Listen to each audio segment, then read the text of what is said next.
the Knicks as a whole, Fred, are not only, I mean, I think they've officially gone to the top of the power rankings of surprise teams this season. You know what I mean? Like Minnesota's up there, OKC's up there. There's some really good stories, but the Knicks being good is not unexpected. The Knicks being this good is unexpected. And then the Knicks, being, having half their team in the ER, so to speak, and continuing to win games is even more unexpected. Within all that, we talk about DeJounte Murray and follow the thread here, represented by Clutch Sports. LeBron James, another guy represented by Clutch Sports. I'll be honest, I'm such a sucker for LeBron's kind of annual power play, annual passive aggressive games, and his visit to New York when he comes through and just has this absolute, string of social media and even in person, kind of coded messaging, the hourglass tweet that is, kind of been heard around the basketball world at this point, and that he chose not to explain. The question about his player option for this coming summer that he chose not to address and said he had not thought about. The choice to walk into the Garden wearing sneakers with a colorway that had the Knicks colors on them, while yelling at the cameras and saying, "Mr. James is in the Garden." Like that's a choice. Talking to Lisa Salters post game after he, kind of leads a victory over the Knicks with the Knicks towel draped over his shoulders, raving about Jalen Brunson. And then, oh, by the way, from a timing standpoint, I think it was Stefan Bondi who had reported first that from the New York Post that Rich Paul and Leon Rose, their kind of long, icy relationship and the impasse had been fixed, which I had heard that was the case before, admittedly just hadn't gone down that road. I think that's been fixed for longer than people realize. But it matters, right? Because now from a perception standpoint, whether it's LeBron or any other Clutch client, it's kind of like that gateway is open again. All of which is to say, Fred, these are good times for that team you cover. They're not only winning games, but they're kind of kissing babies and making old friends again. How do you kind of see all of that stuff? Well, my first thing that I'm going to say is I have not taken enough psychology classes to be able to break down what is going on in LeBron James' social media and press conferences. Right. I just can't do it. I have no clue. I will say that the entire sequence kind of gave me 2018 LeBron vibes.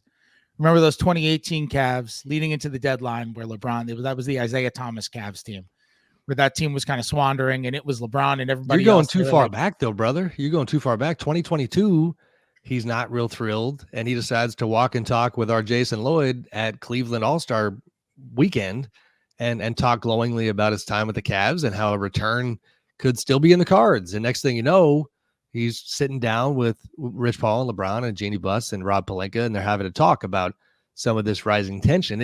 I think we almost lose track at times of how often something like this has happened. Yeah, that's very true. You're right. It kind of happened last year too, leading into them making the Westbrook trade for Vanderbilt and all those guys. Yeah, I mean, you're completely right. I will not read into LeBron stuff because I don't think any of us have any idea other than the fact that we know he's not completely pleased with that situation and would like to see changes in some fashion or form. As for the Knicks, they're playing really good ball. The problem is that we not only is so much of their roster hurt, but we have no idea of any of the severity of any of the injuries. Did you guys see Tom? I just want to give people a glimpse of what it is like to cover a coach when he does not want to put out any injury news whatsoever. Did you guys see Tom Thibodeau's pregame press conference moment where he fielded 8 consecutive questions about the OG Anunoby inflammation injury? No. And refused to answer any of them? It was a moment I was really I feel like we should get this audio and incorporate it in the pod. That sounds wonderful. It was a moment I was really proud of, where it was, if there was any update on OG or Quentin Grimes beyond tonight, no, not really, just trust medical. Are they considered day-to-day? And until they clear them, is the medical looking for anything with OG? Just wait and get the reports from them. Is OG participating in shoot-arounds? Not really. Is OG going from questionable earlier to out of the game? Nope, it's just medical. It doesn't matter. Inflammation is more of a symptom than an injury. What's the actual injury? Again, it's all medical. This went on for 8 questions. 8 questions. We don't know what the OG Anunoby injury is. We don't know how long he's going to be out for. Jalen Brunson hurt his ankle yesterday. We're yet to find out any information about that. Josh Hart got hurt in yesterday's game. Yet to find out any information about that. Mitchell Robinson's already out. Isaiah Hartenstein is playing through an Achilles thing right now. Quentin Grimes is out with a knee injury. If you go through their roster, the top 7 guys from opening day are actually not available if Brunson and Hart are going to be out. Obviously, they traded 2 of them in Emmanuel Quickley and RJ Barrett.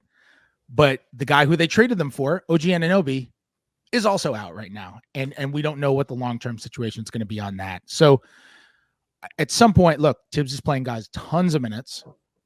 At some point, that's going to catch up to them if it hasn't already. And it kind of has in some cases, like Hart. That's an overuse thing. He's talked about it openly. The Hartenstein injury, that's an overuse thing. The rest of them, we don't really know the details. But it's very odd to see everybody getting injured just about every other night, and yet for them to keep winning games too, even if they almost blew that one yesterday against Memphis. So where does that leave them, do you think, from the trade deadline standpoint, with, Leon Rose and World Wide West and Frank Zanon and that whole group figuring out what they want to do with the roster? How do the injuries impact that? Yeah, I should have mentioned also Julius Randle has a dislocated shoulder. Yes, indeed. And we're not 100% sure on the timeline of that one either. 2 to 3 weeks till reevaluation, and then we'll see. As for the deadline, I don't anticipate them sticking their heads into anything that's like a huge deal. But I do think the intention is for them to make some kind of trade. The offense really craters with Jalen Brunson off the court, especially after they traded away Quickley and RJ Barrett, who were so important in their bench units. I know they've really talked with Toronto about Bruce Brown. I could see that being something that happened. I think there's a deal there that makes sense. The Knicks have 4 protected picks from other teams. They have the Evan Fournier contract. They could do one of those protecteds to Toronto along with Fournier for Bruce Brown. I think that could make sense. I don't know if Toronto is going to want a 2024 first round pick. And I think that's something that's been a theme in the league so far around trade season this year, which is that a lot of teams, because the 2024 draft is considered not a very good one, there are a lot of teams that aren't necessarily, they're not necessarily prioritizing those 2024 picks, and considering Toronto might end up with 3 2024 picks without even trading for another, I could see them wanting a 2025 or beyond, while the Knicks are still trying to keep as many future picks as they can because they want to make that star trade this summer.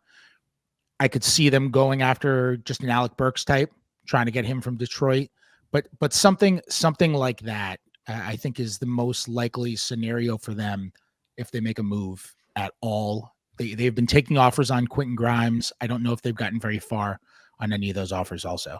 Man, that Bruce Brown possibility, Slater, I'm curious what you think of that. The idea of Bruce after getting OG, and this might be a little bit of hyperbole, but it makes me think of the Clippers from a defensive wing strength standpoint, right? I just think it's funny that the Raptors and Knicks, the Knicks are suing the Raptors, yet they just continue to make these like big trades. I don't know. Sorry, continue your analysis.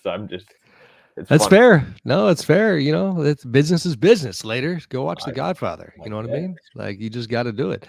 But yeah, Bruce Brown would be a wonderful fit. You talk defensively, that they already are a bit of a terror. I think that would be a tremendous move and would make them kind of the trade deadline winners. By the way, I mean, Bruce Brown should be desired by like 10 contenders. 100%. Contenders is too strong because there aren't 10 actual contenders probably in the league, but like 10 playoff teams should be after Bruce Brown and if the price is only a protected first,